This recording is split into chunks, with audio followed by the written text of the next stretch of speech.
तेलंगाना के मुख्यमंत्री के चंद्रशेखर राव बिहार आए। CM Nitish Kumar, deputy CM Tejashwi Yadav और आरजेडी प्रमुख लालू यादव से मिले, फिर वापस चले गए। केसीआर तो वापस चले गए, लेकिन बिहार की सियासत में भूचाल आ गया। इन सब के बीच केंद्रीय मंत्री और बेगूसराय सांसद गिरिराज सिंह ने बड़ा खुलासा किया। बेगूसराय सांसद ने दावा किया कि नीतीश कुमार और केसीआर के बीच बंद कमरे में जो बातचीत हुई वो उन्हें सब कुछ पता है। गिरिराज सिंह ने कहा कि विश्वस्त सूत्रों से पता चला है वो बहुत डराने वाला हुआ है। बीजेपी नेता के मुताबिक दोनों के बीच तुष्टीकरण की नीतियों पर चर्चा हुई। केसीआर तेलंगाना में सिर तन से अलग करवाने का आंदोलन चला रहे हैं, उसी तरह नीतीश बाबू के राज में भी होगा। गिरिराज सिंह ने कहा कि बंद कमरे में जो घोषित हुआ है वो सिर तन से जुदा करना, इस्लामिक कानून लागू करना, साथ ही पूरे देश में हिंदू मुक्त भारत अभियान चलाने का निर्णय लिया गया है। तीसरा लोगों का कहना है कान में बंद कमरे में उन्होंने कुछ बुद्धि सिखाई कि आप मेरे तरह आए, मेरी लोकप्रियता देश में ज्यादा बढ़ गया है एक खास वर्ग में, वो काम आप करें तुष्टीकरण का, जो मैंने हैदराबाद और तेलंगाना में किया है। जिस आंदोलन को मैंने बढ़ाया है, सर तन से जुदा करने का आंदोलन हैदराबाद में चल रहा है, उसे मैं पूरे राष्ट्र में ले जाऊंगा। आपका तो अभी पीएफआई का एक छोटा सा नमूना निकला है, स्लीपर सेल निकला है।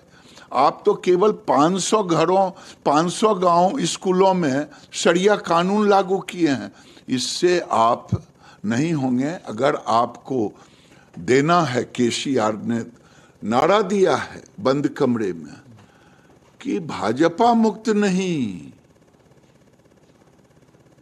बल्कि सर तन से जुदा आंदोलन, पीएफआई युक्त, शरिया कानून युक्त बिहार हो, देश हो हिंदू मुक्त बिहार।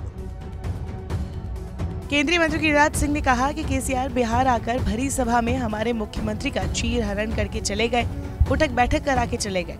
ये मुख्यमंत्री की बदनामी नहीं है, ये बदनामी बिहार की आवाम की हुई है। बेगूसराय सांसद ने कहा कि पहले मुझे लगा था कि केसीआर प्रधानमंत्री उम्मीदवार के तौर पर नीतीश कुमार को आगे बढ़ाएंगे, लेकिन ऐसा हुआ नहीं। दो मुख्यमंत्री मन में दोनों उम्मीदवार, एक ने बीजेपी को महत्वाकांक्षा के कारण छोड़ा प्राइम मिनिस्टर बनने के लिए, दूसरा निकला है दोनों छक्का पंजा की खेल कर रहे हैं। मैं ठग नहीं कहूंगा, लेकिन दोनों के मन में और वही कारण था कि वो दृश्य दिखा। केंद्रीय मंत्री गिरिराज सिंह ने यूपी की तर्ज पर बिहार में मदरसों और मस्जिदों का सर्वे कराने की जरूरत भी बताई। उन्होंने कहा कि उत्तर प्रदेश की तरह बिहार में भी मदरसों और मस्जिदों की जांच होनी जरूरी है।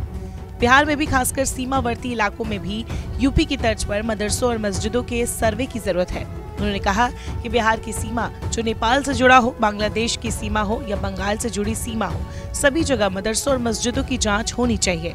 इस बात की जांच होनी चाहिए कि इन मदरसों और मस्जिदों में कौन लोग रह रहे हैं और क्या कर रहे हैं। रहने वाले लोग भारत के खिलाफ है या भारत के पक्ष में है। बिहार में भी सीमावर्ती इलाके में, चाहे वो नेपाल के बॉर्डर की सीमा हो, चाहे बांग्लादेश बॉर्डर की सीमा हो, चाहे बंगाल से जुड़ा हुआ सीमा हो, सारे सीमा पर मदरसों की जांच होनी चाहिए, मस्जिदों की जांच होनी चाहिए। कौन लोग उसमें रह रहे हैं, क्या कर रहे हैं, भारत के खिलाफ कर रहे हैं या भारत के पक्ष में कर रहे हैं, इसकी समीक्षा होनी चाहिए, इसका सर्वे हो। उन्होंने यूपी के मुख्यमंत्री योगी आदित्यनाथ को मदरसों का सर्वे कराने के लिए धन्यवाद दिया और कहा कि मदरसों के सर्वे से कुछ लोग, खासकर ओवैसी जैसे लोगों के पेट में दर्द हो रहा है, लेकिन उनके पेट में दर्द होने की जरूरत नहीं है। वहाँ के मुख्यमंत्री चाहते हैं कि मुसलमानों को अच्छी शिक्षा मिले। उन्होंने कहा कि ओवैसी जैसे लोगों को डर है कि कहीं ये न पता चल जाए कि कौन बांग्लादेशी है और कौन रोहिंग्या है।